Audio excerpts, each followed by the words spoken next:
Thank you for joining us for MLSA's 60th annual conference. And thanks to our sponsors for supporting this free event. I'm Melissa DeSimone, the Executive Director of Michigan Lakes and Streams Association. And you are in the session titled SAD Talk, Special Assessment Districts in Washtenaw County. And we're very excited to have the Washtenaw County team with us to talk about special assessment districts today. You will notice that your camera is turned off and your microphone is muted. That is just to help us to reduce any background noise and also to help with your connection to our meeting. If you find that things seem choppy to you, the first thing you should try is turning your camera off to see if that helps. Also, please feel free to click on chat at the bottom of your screen. That is where you will type in any questions that you may have during the presentation. And at the end of their talk, I will help field some questions and we'll try to get as many of those questions answered as we can during the presentation. So I want to thank our speakers for joining us today. And I will tell you a little bit about our first speaker. We have with us Evan Pratt. He is the Washtenaw County Water Resources Commissioner. Prior to his election, he worked as a civil and environmental engineer and served on the Ann Arbor Planning Commission for about 8 years. He is active with the Huron River Watershed Council. He served as a board member since 2003, and by virtue of his position at the county's water resources, as the county's Water Resources Commissioner, he also serves on the Washtenaw County Parks and Recreation Commission. So welcome, Evan, and thank you very much for joining us today. I'm going to stop sharing, and Theo, you can take that over. Great, thanks very much, Melissa, and thanks to everybody for attending. I'm Washtenaw County's water guy. I feel like this is a step down from having the chair of natural resources for your keynote earlier today. And I have to admit, I'm gonna keep it short because this is my first MLSA conference, live or otherwise. So I just wanna do a little bit of a preamble. I know statutes and ordinances sometimes can get a little dry talk for people. Your speakers today are going to try to keep it practical as far as what helps for you. But at a high level, I just want to mention as Water Resource Commissioner for Washtenaw, I started in 2013. And previously the office started doing lake management special assessment projects through Public Act 185, which you'll hear more about. We started our first one in 2003. So anything I know about it, I learned from a fellow named Jeff Kirchmerich, who fired this up with us and is currently working with Eagle on recycling things. But a couple of things to be aware of. Today, you're going to hear about 3 options, that all of which work for folks who want to figure out a way to do lake management and cost share with the residents on the lakes. There's different reasons for taking each approach. The 2 things I really want to focus on, so just 2 things to remember from my bit, is number 1, we're most familiar with the Public Act 185.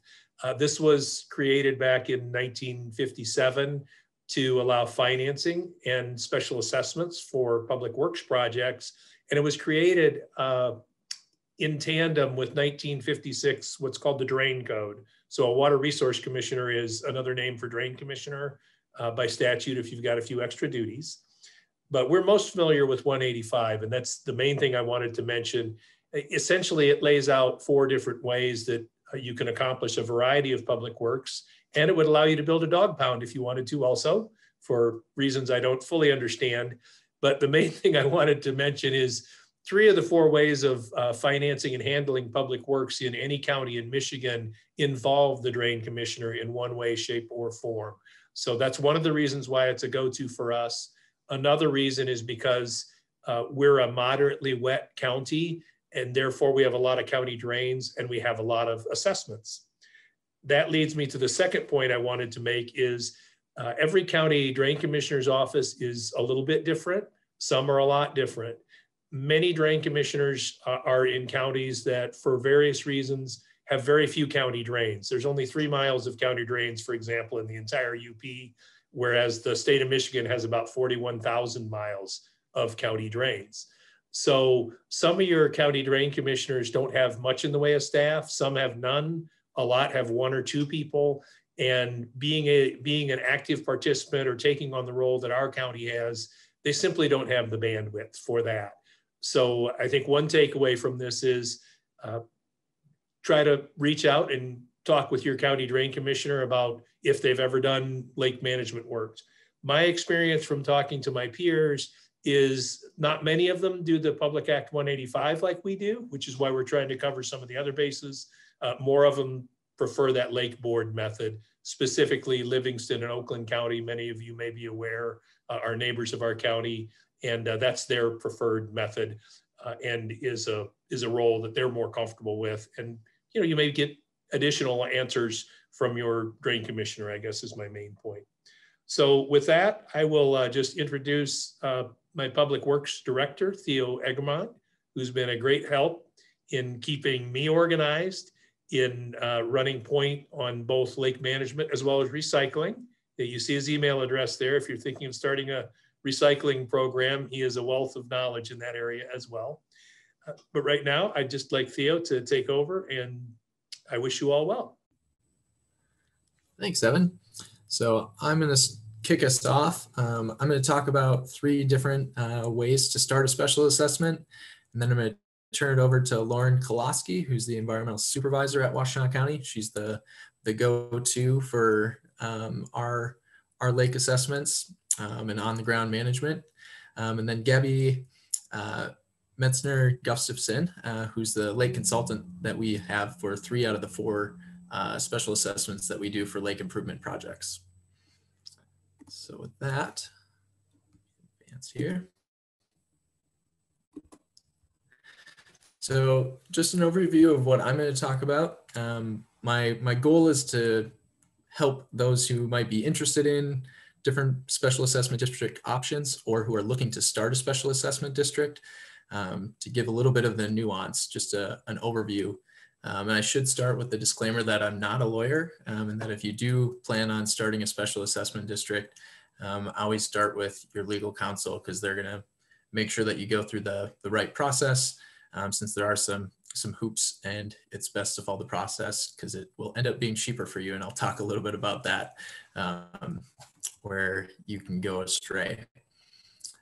So I'll go over what options you have, comparing 3 different special assessment district acts, what the process is for creating those, who oversees the projects, the special assessments that you create, and then also some of the ancillary things, what goes into a project after you get it approved. So when I told my wife that I was going to be talking about PA 185, she said, that sounds kind of boring. So I decided I'm going to cover 3, and hopefully that'll make it either 3 times more boring or a little bit more interesting, hopefully a little more interesting. So there's 3 different methods that I mentioned. Public Act 188, which is for public improvements, and this is the township process. PA 185, which follows the Board of Public Works process. And then, as Evan mentioned, PA 309, which is often the Lake Board, which is the Inland Lake Improvements Act. And as Evan mentioned, we're familiar with 185. That's what we use because we do have a Board of Public Works set up. So I'm not familiar in practice with 188 or with 309, but the acts are not long. They're 8 to 12 pages, so they are pretty easy to go through and learn a bit about. So if you're considering it, do look them up and read through them a couple of times. Just some notes about special assessments generally. Special assessments are useful when there's a special benefit that applies, especially when a particular group benefits or if there's asymmetrical benefits. Like with lake improvement projects, some residents will benefit more than others. So for a lake improvement project, you may have residents that can put a dock in the water and some residents who can't. So you'd want to have different prices, and that's where special assessments work better than something like a millage. For some projects where everyone in the municipality is affected, a millage might be a better way to go. And at least for special assessments, they should result into, I think it's a requirement legally that it has to increase the market value from the project. So Lon Nordine, who asked me to give this talk, often references a University of Washington study that I believe demonstrated a double-digit increase in home values for lakes, for homes that are on a lake that have a special assessment district for invasive weed treatment. Special assessments are not taxes, but they are put on the tax roll, typically put on the tax roll since treasurers have a statutory obligation to collect fees. So it's something that's easy to put on their list to do, and that's what we've always seen happen with special assessments. It's also not subject to the Headley Amendment, so they aren't rolled back, which is a benefit of this over other ways of collecting funds. So who oversees these projects? Under PA 188, the Township Board oversees it. Under 185, the Board of Public Works oversees it. And then under 309, the Lake Board oversees it. And really what you're going to be looking for when you decide which of these acts you'd want to pursue is, one, what's available to you, and then two, what's feasible. Because certain boards may not want to take something on, whereas other ones will. And as Evan mentioned, the Drain Commissioner usually doesn't get out of being involved in these. So under the PA 188, any water body that's under the jurisdiction of the Drains Commissioner or the Water Resources Commissioner can't go through without explicit written approval of the Drain Commissioner. And then the Drain Commissioner sits on the Board of Public Works and is required to be part of the Lake Board. So Evan's not off the hook for any method with perhaps the just written approval for the Township Board one. And then the boards are under no obligation to undertake a project, even if it starts with a petition. So realistically, if you're looking to set up a special assessment district, it may be a political decision. So you'll want to reach out and create some contacts to figure out what's the best way to go about starting one. And since special assessments don't go to the voters, the chances for input is through voting in your elected officials who'd be willing to take on a project, as well as through petitions, and then there's public hearings. So those are the chances for input on special assessment districts. There's three different acts, as I mentioned, and these are what enable improvements to happen. So under 188, there's a number of ways that lake improvements are covered. The first explicitly states the eradication or control of aquatic weeds and plants, and make sure that it's aquatic. You can't control non-aquatic weeds under this. And then also construction and maintenance of a lake is covered under 188. Under 185, you can acquire water supplies, sewage disposal, or refuse system, as well as the making of lake improvements or erosion control systems. And then it explicitly states financed is an option under there. 185 is also created for technical advice and expertise. And then under 309, explicitly states that you may provide for the improvement of a lake or adjacent wetland.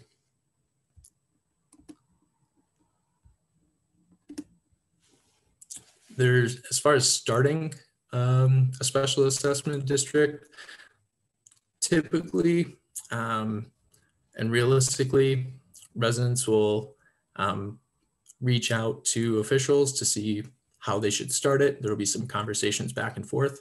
And once residents start with that support, the officials, or in our case, Board of Public Works, will start by getting an estimate of the number of parcels and the budget required. Reasonable residents that will want to circulate a petition will feel like they're signing a blank check to sign a petition without that estimate of how much is it going to cost. So that's a good starting place. Just figure out about how much is this going to cost annually. And generally, all townships will approve this, or we'll need the approval with at least a recommendation.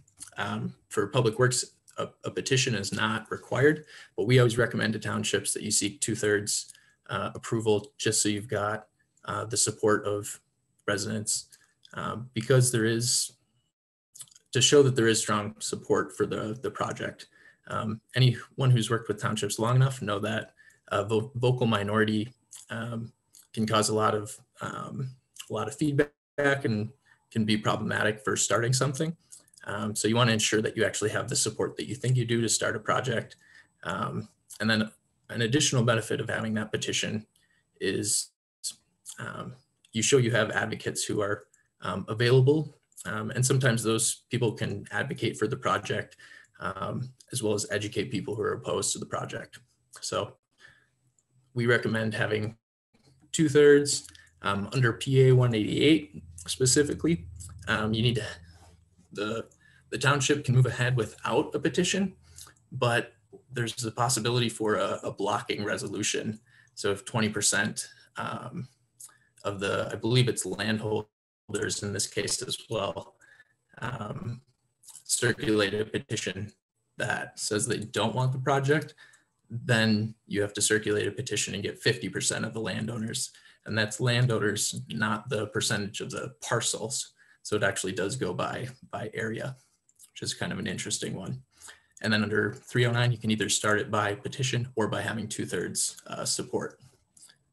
So that's where the process will start. The approval process is very similar for all three of these acts. There's an option to petition for each of these. And then the township resolution. 185 has extra steps of the Board of Public Works and the Board of Commissioners approval, but then the notices and the public hearings are relatively the same. 309 has some extra steps in there. Let's see. And there must have been, when they were creating this, there must have been a congressperson who saw an assessment linger too long in the approval process, because there's some very specific timelines where, you know, you've got 10 days after this step to move to the next step. So they really wanted it to move from one to the other. And then there's different, you'll want to make sure that you, this process, you start early if you're looking to do something. It can take 6 to 8 months, and that's if you enjoy being stressed out. If you don't, I'd recommend 10, and that's without including the petition process, which can also take a fair amount of time, especially if you have a lot of snowbirds on your lake. You'll want to make sure that you're approaching people at a time when they're available. Some specifics. We found it was helpful to create an infographic to distribute to residents so that they understood the process from start to finish. And so we created an infographic. So I included this in so that people could look this up and go to our website to find out a little bit more. We made this infographic, which makes it a little bit easier to understand. So starting with the lake community, we meet with residents, discuss it. The residents talk with their local officials to see if there's support. And then they meet with their township to discuss and to seek a resolution that's passed. Typically, we'll actually provide that resolution as a draft form. And then the Board of Public Works approves it. The Board of Commissioners approves it. And then you get into some planning, which in reality, you're probably going to have already done and completed when you start this. And then there's the public hearing process, which I'll talk a little bit about specifically, where you, at the public hearing process, going into a little detail, the residents must be able to, you'll want to let them know that they can object to the process, and they can take that to the tax tribunal within 30 days. And I'll talk about that next. So the objecting process, each of the acts has some very slightly different language about objecting. So if residents show up to one of the public hearings and they object to the process, they can take it to the tax tribunal to oppose the project. The Michigan Tax Tribunal may favor what the objection based on what the evidence is. And then they may reduce the rate if that's what's being objective to. They could charge a lesser fee. They could eliminate the fee and say they're not within the special assessment district, or they may say the process wasn't followed. In the case that the process wasn't followed correctly, so say a township or the Board of Public Works in their process missed a notification and it wasn't posted in a newspaper. I like to say each of these gets the Oprah approach, where 188 gets a redo, 185 gets a redo, and 309 gets a redo. Everybody gets a redo because you get the chance to go back to the last legal step that was conducted properly in the process, and then you pick it up from there. So depending on the size of your project, that can be kind of expensive. It might be in the $5,000 range just because you may have to do notifications in newspapers. And there's a lot of people's time that ends up being used to conduct these. So it can end up getting relatively expensive. So now that you've set up a special assessment district, you actually have to implement the project. Some things to keep in mind, and Lauren's going to go into some of these details, comparing and contrasting our programs, because all lake improvement projects are a little different.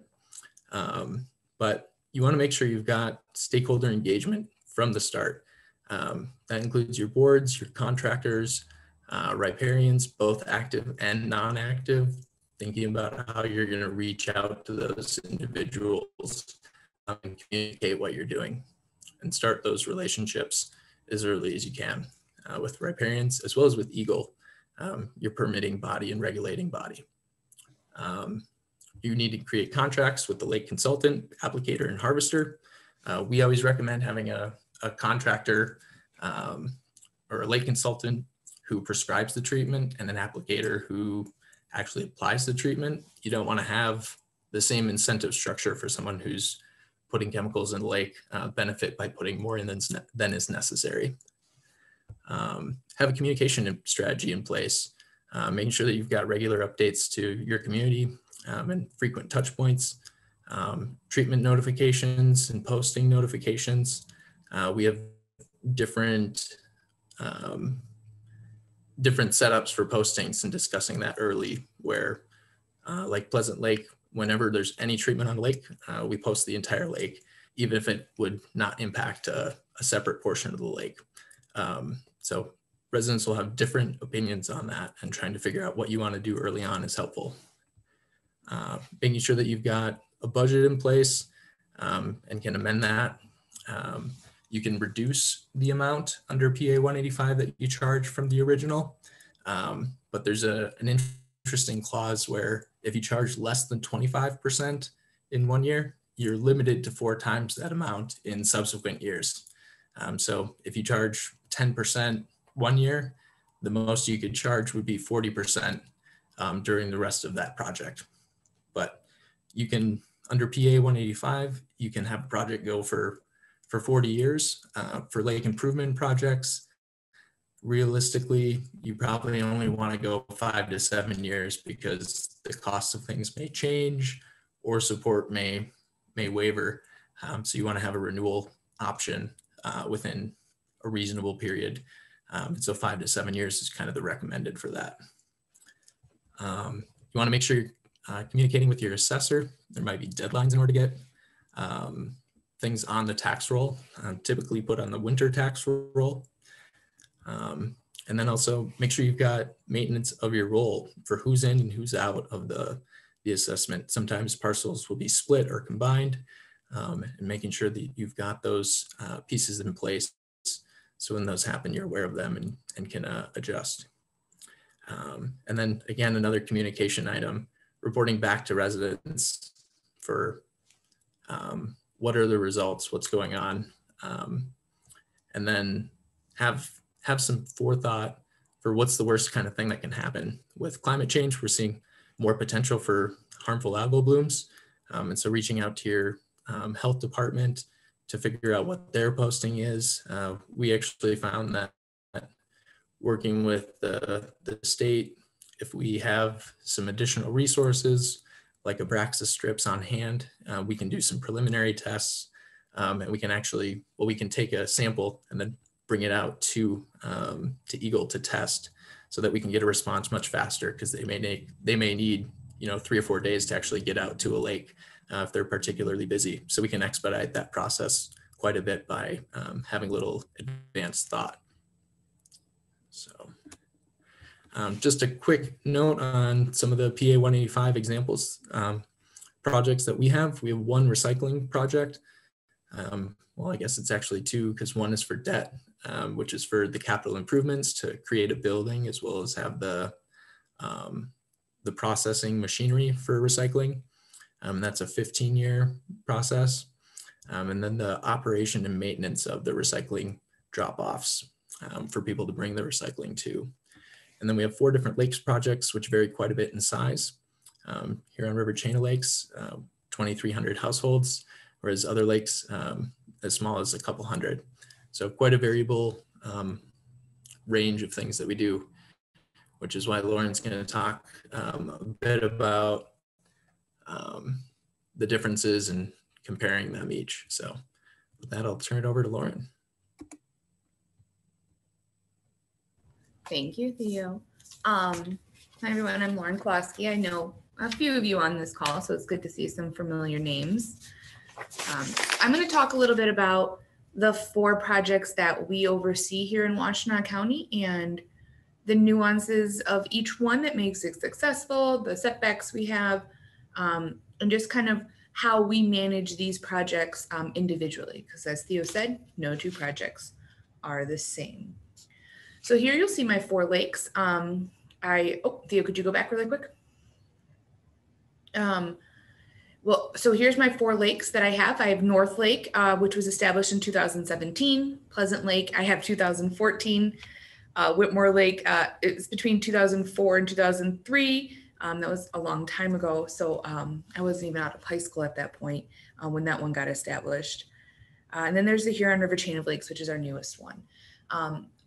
All but one of these lakes cross county lines. So Pleasant Lake is my only lake that is 100% in Washtenaw County. Whitmore, North, and a large majority of the Huron River chain of lakes does cross county lines. But Public Act 185 allows us to cross those county lines, which is a nice thing that we can offer to the residents of Washtenaw County if their lake is split. So go ahead and next slide, Theo.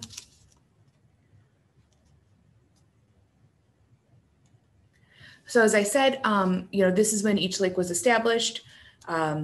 So as much as Evan came in learning, when he became the commissioner, I came in learning as well too, a little over 2 years ago for these projects. So here's what I've learned about the individual projects. Theo, next slide, please. North Lake. This is a 227 surface area lake. It's got 365 parcels. It does have a public boat launch. And in 2020, we treated about 40% of the total surface area. And then in 2020, we spent about $13,000 in herbicide treatment. We do not do any harvesting out on North Lake, but we do chemical herbicide treatment. Next slide. Thank you. So I'm gonna talk a little bit about what makes each project successful, what makes it go, what makes it great. And so on North Lake, there's minimal permit restrictions. This is a standard permit from Eagle. So it has very standard permit restrictions that we see on every permit that gets issued by Eagle mostly. So there's not a lot of surprises that come out to us. We have a very active lake association. This group of residents are my eyes and ears out there on the lakes. They are checking it out multiple times a week, getting back to me and the lake manager, letting us know what's going on, getting input from us, and just kind of keeping us on our keeping us updated on what's going on out there. We have a strong relationship between all involved parties. We have a great relationship with the lake manager, the herbicide applicator, the county, and the lake association. That partnership with all involved parties is, I feel, extremely key to what makes this project successful. It's a well-established project. The residents know what to expect. There's not a lot of surprises. They've been doing this for a very long time. So they have it a pretty streamlined out there.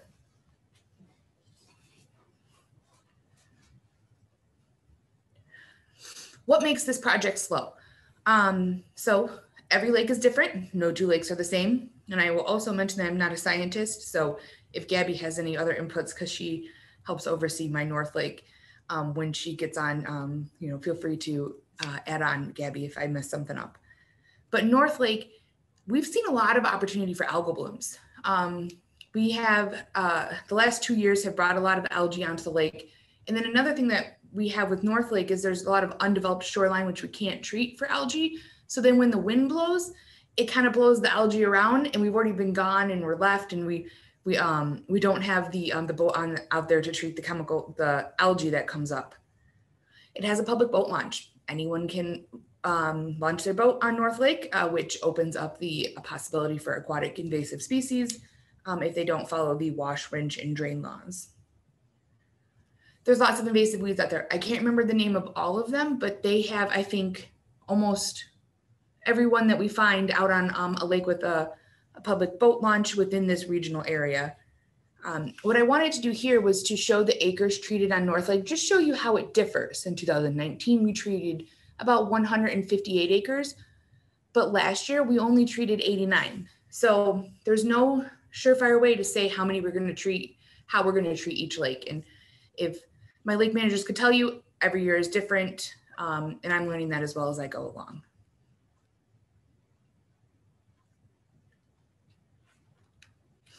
Whitmore Lake. This is a bigger lake. It has 677 surface areas. It's got 937 parcels. There is a public boat launch. And in 2020, we only treated 12% of the surface area.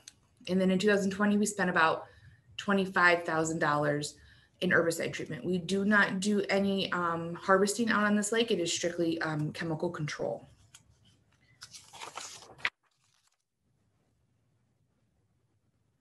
So what makes this project go? It is a minimal permit restriction. On the permits, it is a standard permit from Eagle. There's a long, strong relationship between the lake manager, the herbicide applicator, and the county. Out there, it does not have an active lake association anymore. From Doug Pullman letting me know it dissolved a few years ago, so that we don't have that connection to the residents out there. And it actually, it's a curse and a blessing all at the same time. So I put it on the what makes it go and the what makes it slow slide. But I had these slide here about how many acres we treated on Whitmore Lake. 2019, you'll see we treated about 50% of what we treated in 2020.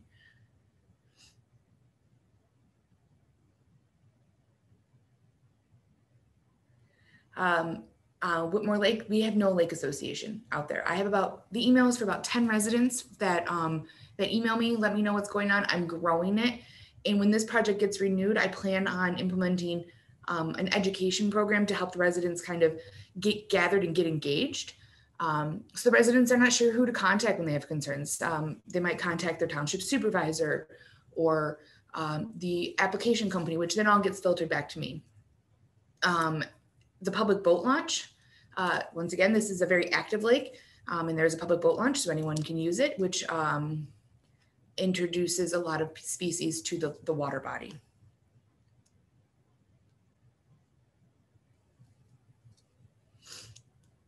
Pleasant Lake. There is 202 surface areas, 239 parcels, and I didn't add in that percentage, but I think it's about 34% was treated in 2020. And in 2020, we spent about $24,000 on herbicide treatment out there.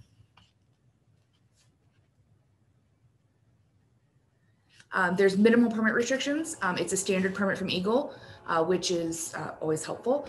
We have a very active lake association. If many of you have met and have had a chance to talk with Lon Nordine, he is the man who will get things done, lets me know what's going on out there, keeps me up to date, which is very helpful. We have a strong relationship between all involved parties. Once again, it's a great group that's out there working. They know the lake, they know what to expect, and they know all the ins and outs of that specific water body. there's no public boat launch on Pleasant Lake.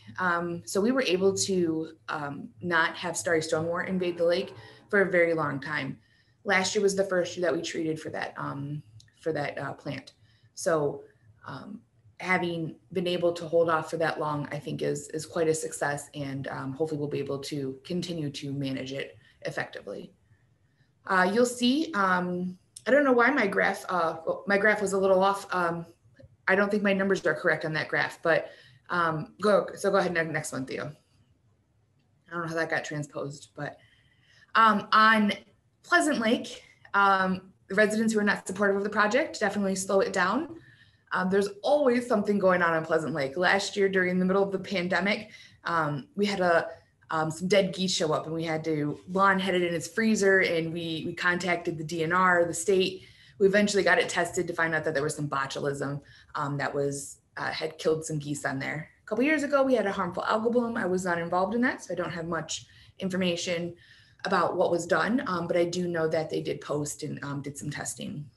There's also no septic system out on Pleasant Lake. So all of the houses are on septic fields, drain fields. So I feel, and a lot of people feel, that there's a possibility of those septic systems failing, which then could be contaminating the lake. And Washtenaw County has a point of sale inspection. So if a house was to sell on Pleasant Lake, that's the only time that it would be required for an inspection to see if it's leaking or not. So that's something that we definitely want to work with the residents on and talk to them and educate them on about how that septic system, in implementing a public septic system, a sanitary system, could benefit the lake.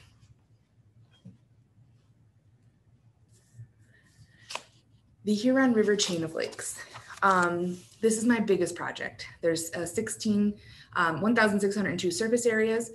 Inside of this 9-project lake, there's 2,362 parcels. There's one public boat launch.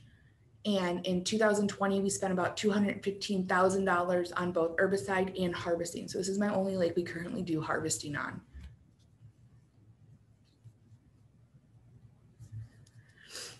We have a lot of things that make this project successful. We have a strong relationship with all involved parties. We have the lake manager, herbicide harvester, the county, and the lake association. We all have a great communication. We're always talking and planning and implementing new things into the project. The online comment form, I created an online comment form for the residents to reach me and the lake managers a little bit easier. So this helps streamline that, because the increase of residents that we have allows for just kind of a better management of those that input. I have an email list of all the residents who want to receive updates. They can email me and get on my listserv, and I send out these updates about twice a month during our busy season. I mail the treatment notices out for my herbicide applicator. This is an optimal opportunity for me to reach every single person in the special assessment district. So I get them from my applicator, and then I attach a bunch of education materials, letters, notes to reach the residents to hopefully help them be a little bit more educated and know who to reach and who to talk to when they have problems. We have an engaged group of residents who are actively trying to educate other residents on the lake chain. The Lake Board is fantastic about this. They are always offering classes and ideas and thoughts, and they will pay for classes for the members to go. It is a great lake board that they have out there that's very active. And my last one is getting cut off by the chat. Oh, Theo, I had one more. Sorry, the little closed captioning was cutting it off at the bottom. So the county hosts a yearly education meeting each year, which allows the lake manager in the county to get in front of the residents to educate them on the last year, what happened, what we did, what was successful, and what our plans are going forward. So next slide.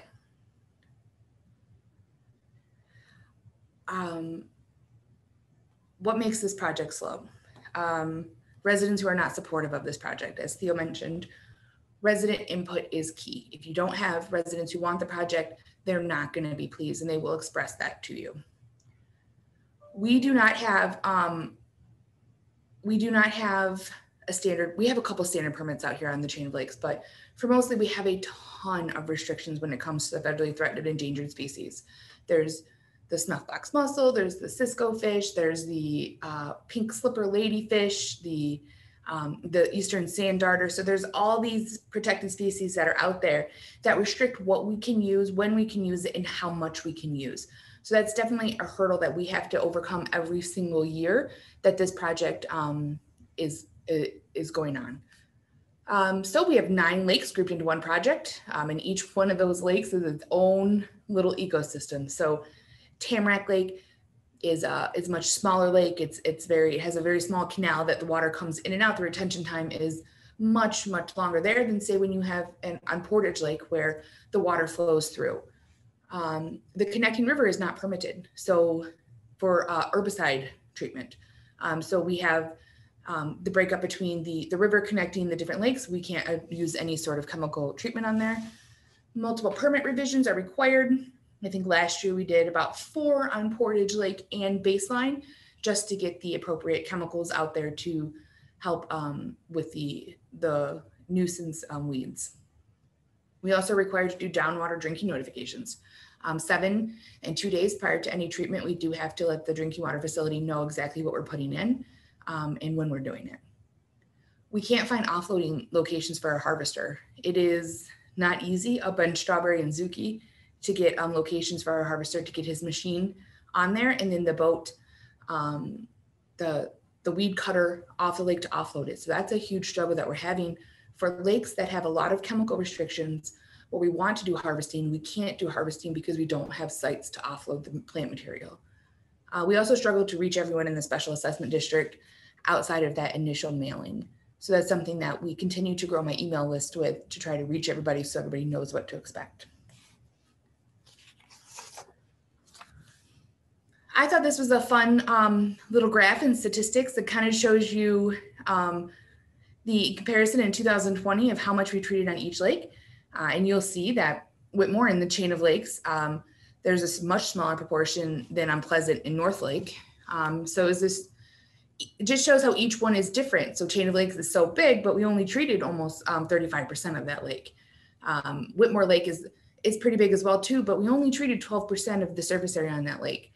So no 2 lakes are the same. And if you have 9 lakes grouped into one project, that's a lot of managing and tracking all those different lakes.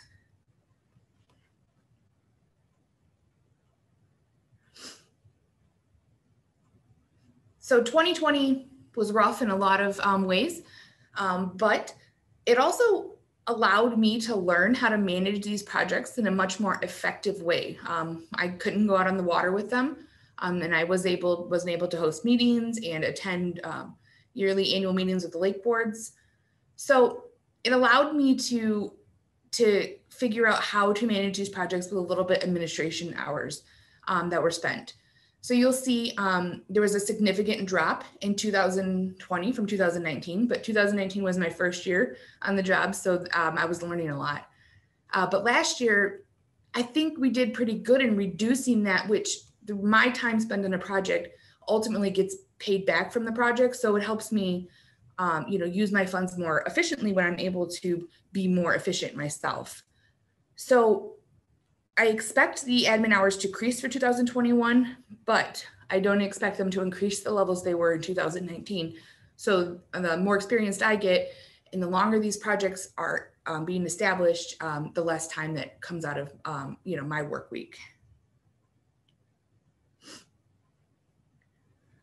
So what typically goes into a project each year? Theo described this a little bit. Permits for Eagle. You can apply for a multi-year permit. Whitmore Lake is on a multi-year permit, but none of my other lakes are. So that requires my applicator to apply for permits every single year. You have to send treatment notifications to resident, and typically the applicator completes this task unless you're on the chain of lakes, and I do that. Contracts, it depends on how long your contracts are. If you have to renew, if you have to do an RFP. So there's a lot that can go into establishing those contracts with the different contractors that you have on the lake. Payments and tracking of invoices, you got to manage your budget. You don't want to be staring at your budget at the end of the year, seeing how much money you spent over. Notifying residents of upcoming surveys and treatments. That can be difficult, especially if there's not a lot of involvement with your residents. And then renewal can be very time consuming when you have public hearings and renewal of contracts and RFPs to put out there. So that can be during a renewal year, you will spend a lot of time on the renewal process. And you can stay here, Theo, but the customer service, like for when we come to these lakes, the residents want to call me to get information, to be educated and engaged. And so that it takes a lot of time to do that, to take the time out of your day to explain to all the different residents about, you know, the different things that go into the project. So we try to create infographics and diagrams and keep the website as up to date as I possibly can so that we can get that information out there to them. So I guess the key to my presentation is know your lake. Do you have a lake association? How big is your community? Is your community engaged? Do you have permit restrictions? And a lot of the times you don't know you have permit restrictions until you submit it to Eagle and they come back and tell you that you have permit restrictions. Do you have the money? The chain of lakes is a very expensive project compared to, say, Pleasant Lake. Is there community engagement and buy-in to put that money into the funds? And then what are your ecological impacts? You want to make sure that you're protecting the lake system and protecting this beautiful body of water that you have, and you're not grooming it and trying to get rid of all the plants, knowing that those plants are there. A lot of those plants are there that are good and helpful for the ecosystem. So those are the 4 projects that I do. There's a lot that goes into it, but I also really enjoy it. I couldn't say anything. I love the lakes projects. I love the interacting with the residents, and I really like my my contractors and the people that help me make these projects successful. So I'm going to pass it off to Gabby, who is one of my lake managers for 3 out of 4 projects. And she's going to tell us a little bit about what goes into managing the lakes. Thank you, Lauren. I appreciate you going over all those lakes, and thank you for the introduction. Can you hear me okay? Perfect. Hi, everyone. I am Gabby Metzner-Gustafson, and I work as a project scientist at Kaiser & Associates. I'm going to be talking to you about the vegetation assessments we conduct on Pleasant Lake. Next slide, please. First, I want to go over the general aspects of our vegetation assessments. And if Theo, if you could hit enter one more time, that'd be great. Thank you. Yeah, I have a little bit of graphics on here that kind of fade in and out. So you might have to hit enter again to get the graphics up. But during the summer recreational season, we assess the lake for nuisance and ecological conditions, as well as management needs and outcomes. We collect detailed data in the field that includes physical and biological conditions of the lake and its surroundings, such as shoreline conditions. This information is mapped into easy to interpret graphics illustrating vegetation conditions that includes individual species mapping, as well as trend graphs to show management impacts on target species, such as Eurasian watermilfoil and starry stonewort and curly-leaf pondweed. This consistent collection of data and detailed information allows us to compare year to year, and it allows us to track changes in a system over time. Next slide, please.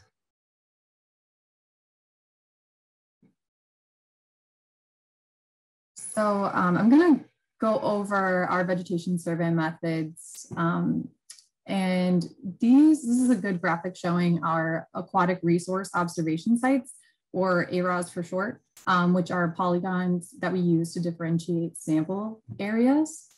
These AROSs are characterized based on vegetation community composition, as well as depth contours.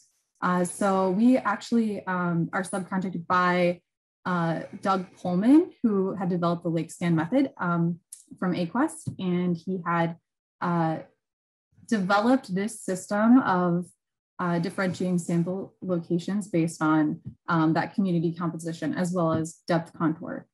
So next slide.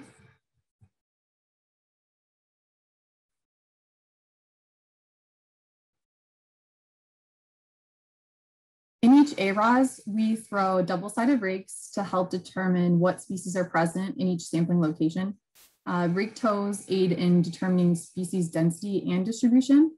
So how thick is the plant community, how many stalks are there, and then how distributed is it within the sampling location. So is it covering the whole area? Is it located in a small corner?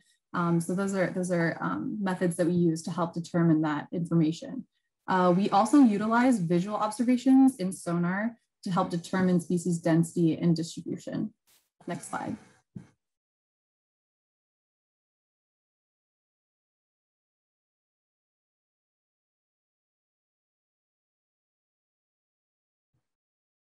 Thank you. Here is an example of how we use sonar to help identify presence of vegetation and to aid in determining species density and distribution in specifically deep areas. Again, these are used concurrent with rake toes to confirm species identification. So the image on the left shows a pretty dense, you can see that there's vegetation located within the water column, depicted by the red stalks. And right there, you can see that it appears to be Eurasian watermilfoil. And in order to confirm, absence of presence, we definitely, want to throw the rake toe to understand density and distribution of that species and to confirm species identification. And then the graphic on the right, you can see that there seems to be a little less sparse vegetation.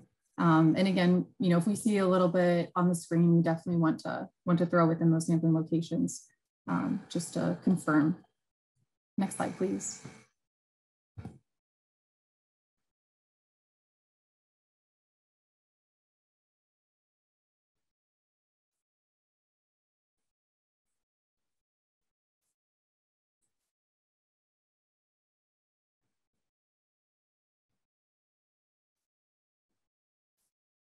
During the early season survey that took place on June 1st, the most dense species that we observed included Cara, wild celery, and native pondweeds. Both Eurasian watermilfoil hybrid and curly leaf pondweed were found throughout the lake. The densest patches of Eurasian watermilfoil hybrid were found around 6 to 10 feet depths throughout the western, southern, and eastern AROSs. As well as along the northern edges of the central sandbar of the lake. Eurasian watermilfoil hybrid created a recreational nuisance in many of these locations it was observed. So when I say recreational nuisance, I mean, will it get my boat prop? Will it cause any problems getting through? Curly leaf pondweed was found in many of the same AROS locations as Eurasian watermilfoil.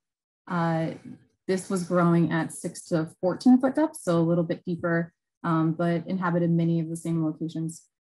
This species also created recreational nuisance conditions throughout many of the locations it was found. Starry stonewort is a species first observed in the lake in 2019.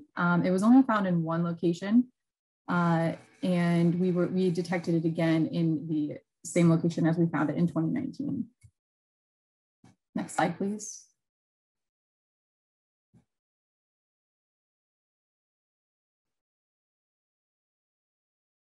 During the late season survey that took place on August 6th, we observed abundant vegetation growth throughout the lake.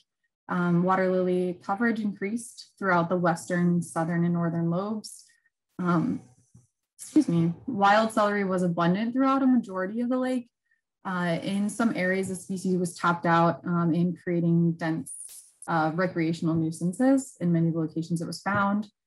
Eurasian watermilfoil hybrid coverage was substantially lower than what was observed in the early season survey. A moderate patch was observed in the easternmost lobe of the lake, but you'll see that that area was not targeted for treatment in a few slides later. And starry stonewort was observed a little more distributed throughout the lake during the late season survey. A small patch of starry stonewort was found in the deeper contours off of AROS 328, which is more of a central location. Other patches were observed intermixed with Cara and exhibited low density in these locations. You can leave it here, Theo. There are many considerations to take into account when treatment decisions are made. Lauren did touch base on a few of those. And the three main considerations when identifying where and when treatment occurs includes the ecological impacts. Is it going to harm any native species, recreational and navigational impacts, and economic impacts? We identify ecological impacts and target invasive species that cause economic and ecological harm. We try to limit any impacts to native species such as, or as much as possible when identifying possible treatment zones. We also adhere to the permit and abide by any restrictions for treatment based on the Michigan Department of Environment, Great Lakes, and Energy guidelines, which Lauren had mentioned previously. We also consider impacts to navigation and recreation, and we also try to especially target areas where the management will help alleviate any navigational or recreational nuisances. We also have to consider safety issues too. So we want to target any areas that might create safety issues. And we also want to consider what is economically feasible for the residents on the lake. And we need to consider what treatment options are possible given each budget for each lake, and especially for Pleasant. When making any decision, communication is key. There are a lot of people involved and many parties that are involved in making lake improvements, especially for Pleasant Lake, and it is crucial to keep everyone informed as much as possible. We relay what we see on the lake to the lake representative, such as Lon, and the folks at Washtenaw County, so Lauren, and the herbicide applicator, so Jeff, and we collaborate on each areas to target based on all of our given expertise. Next slide, please. Based on all the considerations outlined in the previous slide, treatment for Pleasant Lake was as follows. So you can see on the graphic to the right, treatment was mostly within the shoreline areas. And for the early season treatment, 67 acres of Eurasian Watermilfoil and curly-leaf pondweed were treated.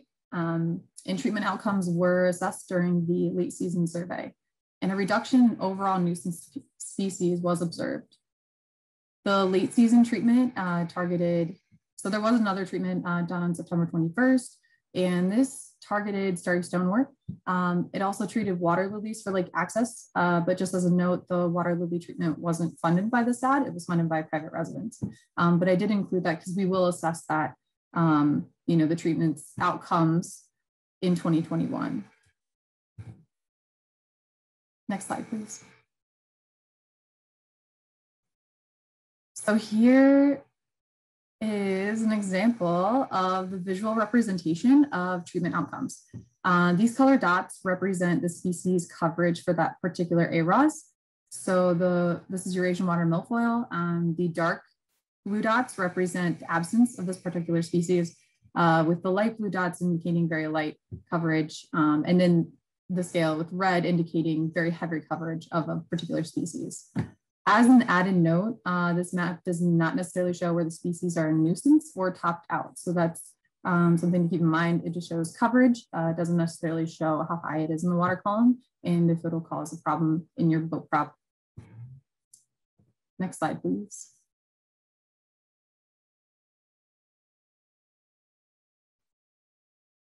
To summarize our 2020 findings, Eurasian Watermilfoil hybrid decreased, also known as ebrid. Sorry, it's in that Doug Woman calls it ebrid. And it decreased substantially from the early season to late season in the areas of treatment impact. And curly-leaf pondweed was found abundantly in the early season, but very few stems were detected in late season. Starry stonewort was detected in the early season survey. In the same location it was first detected in 2019. But during late season survey, we did find it in multiple patches that exhibited low densities of starry stonewort. And these were also intermixed with Cara. So at the moment, these densities were pretty low and the coverage was pretty light with Cara competition. And due to these observations, treatment of starry stonewort was adjusted to include these new locations.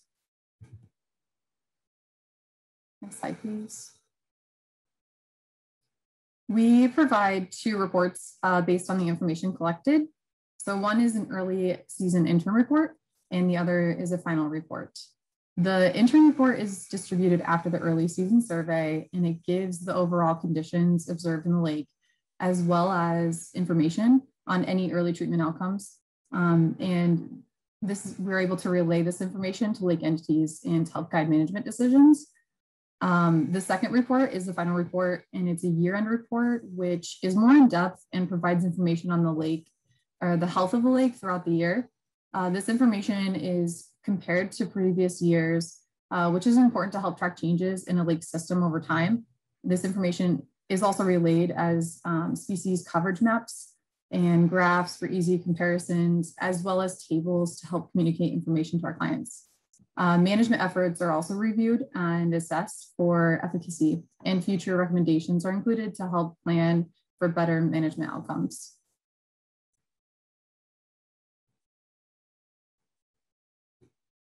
And with that, I think we are a little over time, but we have some time for questions.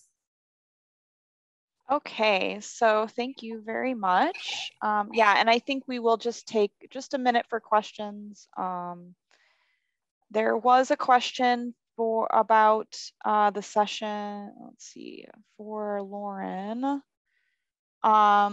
Why don't you use harvesting on the 3 other lakes, and then also in point of sale inspections, who's responsible to perform them and where is the data kept?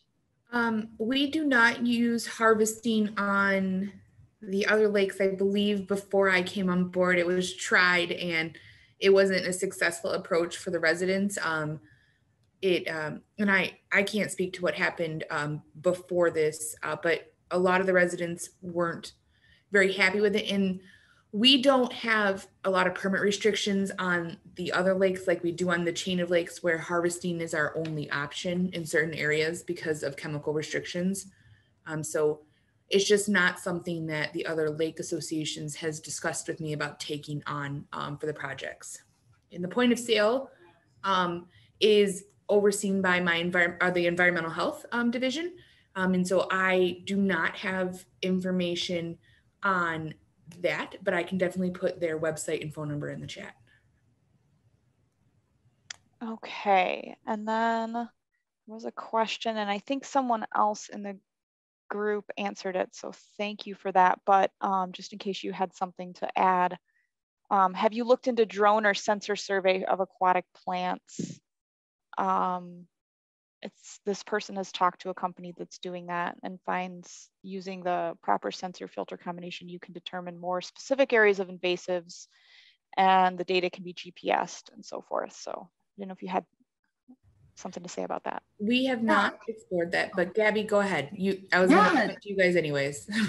Yeah, we have been looking at a new every day. There's new technology out there. We're definitely, keeping our finger on the pulse on, new, better, more advanced drone technology. It is a little tough because you do need to do ground truthing in order to confirm, the species that you see. And right now it's mostly just presence or absence of vegetation, at least from what I could see. Apart from maybe, I think I did see a couple studies that were talking about Phragmites. You could use LiDAR and then, specific imagery to see how that, it emits like a different wavelength of light. But again, that was one study. But when it comes to anything submersed, it's always hard because, if you're not there on the ground and you're just using like good aerial imagery, you can get a lot of other conditions such as wind, wave action, reflection of the sun that can kind of really limit your ability to see through the water column. And again, like you need to have lakes that have pretty good water visibility. So, how clear is the water and how, how can you see, how deep can you see through the water column in order to help determine those species. So I think, there are some technologies out there, whether or not to be able to identify species directly. So Eurasian watermilfoil versus, maybe northern milfoil. It might not be there yet, but we're definitely keeping our eyes open for that. And right now, we're just always looking for a better way to serve our clients. Well, and then I think that answers the question someone had about your confirmation of starry stonewort. So it seems that the confirmation of the species that you're looking at is very important to you. So you want to actually get a physical handle on the specimen to be able to identify it. So. Right, and identifying starry stonewort, there's a couple things to look for. So it does have a couple characteristics that are similar to other native species, such as Nightella and Cara. So a lot of people use Cara as an example. So starry stonewort, yes, the characteristic bulbils, which are those star-shaped, starchy reproductive structures. Those are the main indicator. There's a few other indications. So the length between each of the segments. So I don't want to get too technical, but based on that ground truthing ability, you can use a lot of identifying key factors to confirm that it's starry stonewort versus another species. And it's always great to reach out to other people who maybe have more expertise than I do. I definitely have no problem sending pictures to Doug Pullman or to other people who, if I don't know a species, then I'll definitely reach out to them if that's ever the case. All right, well, thank you all very much for your expertise today. I think this was great. I'm coming from a lake that has a special assessment district, so I can attest for the necessity for that and how much work goes into it on your end to make sure that it's up and running and that the lakes are being taken care of. So thank you for the work that you do. Thank you for joining us today and for your presentation. I went ahead and put the link to the agenda in the chat. We have our next session coming up. It's our last session where you have two choices. You can either go to Insurance and Liability for Riparian Associations and Homeowners with Mark Teicher, or Working Within the Watershed with Matt Mearsman. And that starts at 2:45. And that will also be followed by a presentation by Attorney Cliff Bloom at 4 p.m. So if any of that is of interest to you, we're happy to have you for the remainder of the day. Thanks again to the team, and see you in the next session.